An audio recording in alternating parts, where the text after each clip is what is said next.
YouTube, so I'm kind of uh, doing a few things, finishing up this one video. I put this silicone clear coat on this, and then I took apart this double deck stereo, and I basically used a 60-watt iron, soldering iron, and I was able to pretty much desolder a few flex ribbons. They go into certain parts of the parts I would say, and then they solder these on just to make more of a secure connection and things. Pretty much this was the motor. I've got other parts, but this is mainly all the boards, so I had to desolder the motor off to actually have things. But these flex ribbons and even some of the components, there's like real small resistor or capacitors and other interesting like adjusters and chips and things, or even sensors that are going to be kind of parts for other stereos, shelf stereos mainly, that I'm trying to fix. There might be identical parts and things, and these motors, um, but one of the issues was, I almost had everything put back together, and basically, I tested the record play, and and things, the rewind wasn't working. So everything was all, the fast forward worked. I also have another box full, not full, but have some of the other spare parts, like another cassette and motor, and some of the playheads. So I'm kind of putting a few random things, items, and parts, together. I think, and extra, and there's even the power supply and just extra boxes actually. So I'm gonna actually, if I ever start, another like shelf stereo, just for testing and repairing, I'll have some spare parts, but I'm not gonna be taking apart every stereo. I would rather keep, I mean, besides not working and stuff, I would rather test everything. This was actually a pretty clean stereo, and I was testing it, and basically, um, found a few problems with it, and then just decided to take it apart just because I have other shelf stereos, so I could put this power cable somewhere where it doesn't get ruined or anything. So I've got to still sort out a few things. I've got other, even like something like this, I could try to take a little bit of time to finish up a few of the screws and things. Maybe even find a good way to maybe even, use or rebuild something useful like a cassette rewinder. And I'm kind of left with this shell. I'm going to actually heat up the soldering iron. These are kind of riveted in by plastic rivets and stuff. So trying to remove a few things. This is going to be a small like DIY shelf. I've got the nice small feet right there and things like that to actually, just kind of tuck a few tools under there and then work on something on top and things like that. So what I want to try to also get finished up is showing off. I did this earlier today, or finish. It's cleared up, so so I could use the rest of this for anything else, but it's all the same thickness or texture.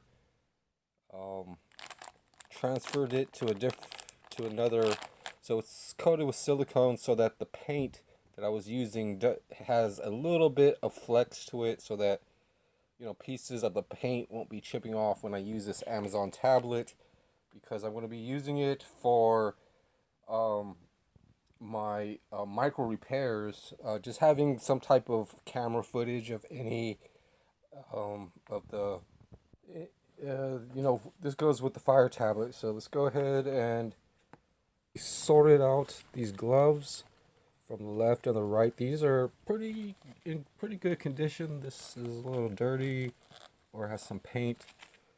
I've got one of them, and I got only two of these were kind of in bad shape.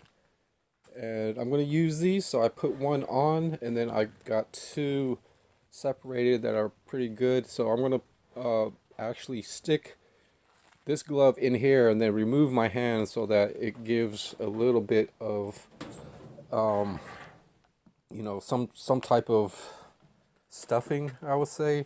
And then I've got these latex gloves. I could actually use this liquid silicone maybe first, and then smear pretty much silicone. So I'm going to only do two at a time, just because micro repair stuff. All right, so far so good. I've got the rubber glove on, the stuffing, and then I separated the rubber gloves also. I took out all the bad ones. Some of these might have like a small hole in it, which isn't too bad, but I'm actually coating these gloves with some weatherproofing so that the water doesn't irritate me when I'm working and stuff, and they'll be a lot more waterproof. So let's go ahead and try to do the first one. And also I want to try to roll this glove a little bit because I'm going to try to do half of my hand first, just mainly the fingers, and I'm keeping anything I could clean it up. So I kind of rolled this glove halfway, and now I'm going to just put some silicone on this hand and then put this other glove on. Alright, so I put some silicone on there, and now I just kind of smear half of it for now. So I technically only have half of the rubber side, and two of my fingers are stuck in one finger, and uh, making sure I don't fully, and I could get silicone, so with my other hand I wiped off any excess. So I got the my whole hand positioned correctly. So there's silicone now inside of the glove. It feels really comfortable. It feels like, well, I've got two pairs of gloves on, but it feels like I could, like, you know, do a lot of heavy stuff. I might even consider having a double glove, you know, super padded. I mean, if I were to, you know, need some really good gloves, like one, uh, you know, it does, since the rubber glove is going to be the only one in there, it does provide a lot more padding. Right now, I could also add the outside silicone, but I'm going to finish the inside first. So to finish it, I kind of rolled back the outer glove, and my hand's still in there, and then now I could add silicone and then finish it up. All right, so this is how that looks. So it's all smeared. Yeah. So the rubber glove didn't really extend as far as it could, but the inner glove works. So now I just pretty much have a coat of, add one more coat on the outside, and then kind of lay the glove, and also making sure a bit of the fluid stuff on the very tips, just because yeah, well, I've got a little dab coming out of the tube, so I could actually use some real good stuff. Alright, so just need to clean up a little bit more, but I've put the gel basically, and there's silicone on the inside and outside, and hopefully it's going to really provide a good weatherproofing situation, or even just wearing a double glove like this. You know, it kind of feels, I mean, when this finishes up, the glove that I'm wearing on the inside actually soaks up a lot of moisture, just in case. I might be able to keep that in, just because it's a really old looking glove, and things for just really heavy duty, like, you know, if I'm going to spend like hours, you know, working with my hands, or just outdoor, you know, it just depends, things like that. And and have, you know, a reliable glove. You know, I'm probably just going to put it on somewhere I know that go off the glove and kind of put on there. I just don't want anything. And I also think I got another bad glove somewhere. So here's another left-handed bad glove. But these are the two, I think. This one this one is the bad one. So I'm gonna put that on first, and then um, put the rubber glove on. So put the bad glove on first, and then I'm gonna be flipping this over once these little corners. There's a couple little spots and corners. I'm gonna turn that. So this is all, you know, pretty much the fluid. And I still have a little bit left on this, just around the wrist. But that should be most of, you know, working. But so kind of cushion that back, and now I've got these two, pretty much playheads.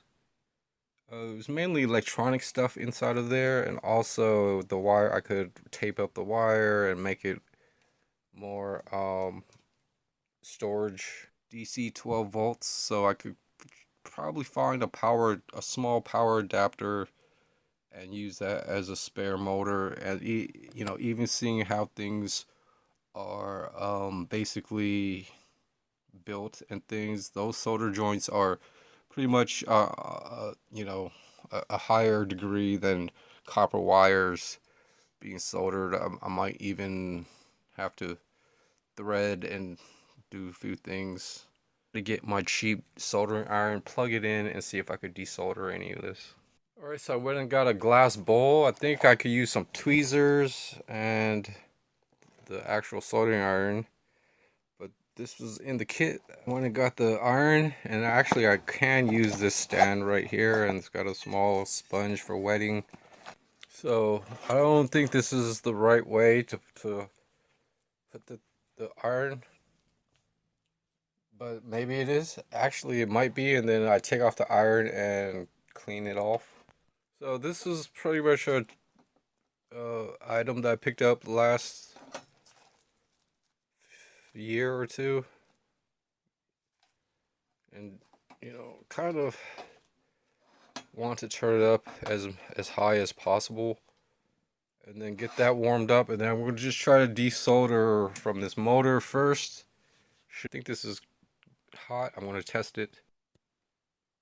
And the camera on my phone doesn't really so I think I turned it to low setting, so turned it the other way. Soldering iron and just kind of just touch up and testing with the camera. So what you really want, you know, I've been having issues with my phone's display. It does like a little screen, you know, optimize battery charging. I'm not sure exactly, stuff like that, and the screen also starts to look really weird sometimes. Technically going to have to pretty much have a clear cassette tape, you know, and probably not worry about one side, and being able to put the cassette, and you know, just having the motor kind of on one side, and then you know, having the cassette kind of, you know, enclosed off as usual, and then the motor spinning. I would actually have to remove some of the clear plastic, which isn't that much of a issue.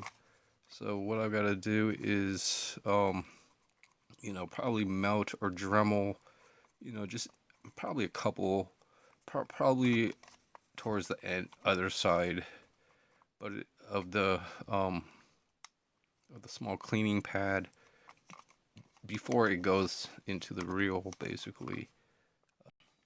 So that might be the plan. So, let's see how much you have to pull, and I would recommend trying to desolder the tallest or the highest one first, and then pulling that off. It gets really hot a little bit.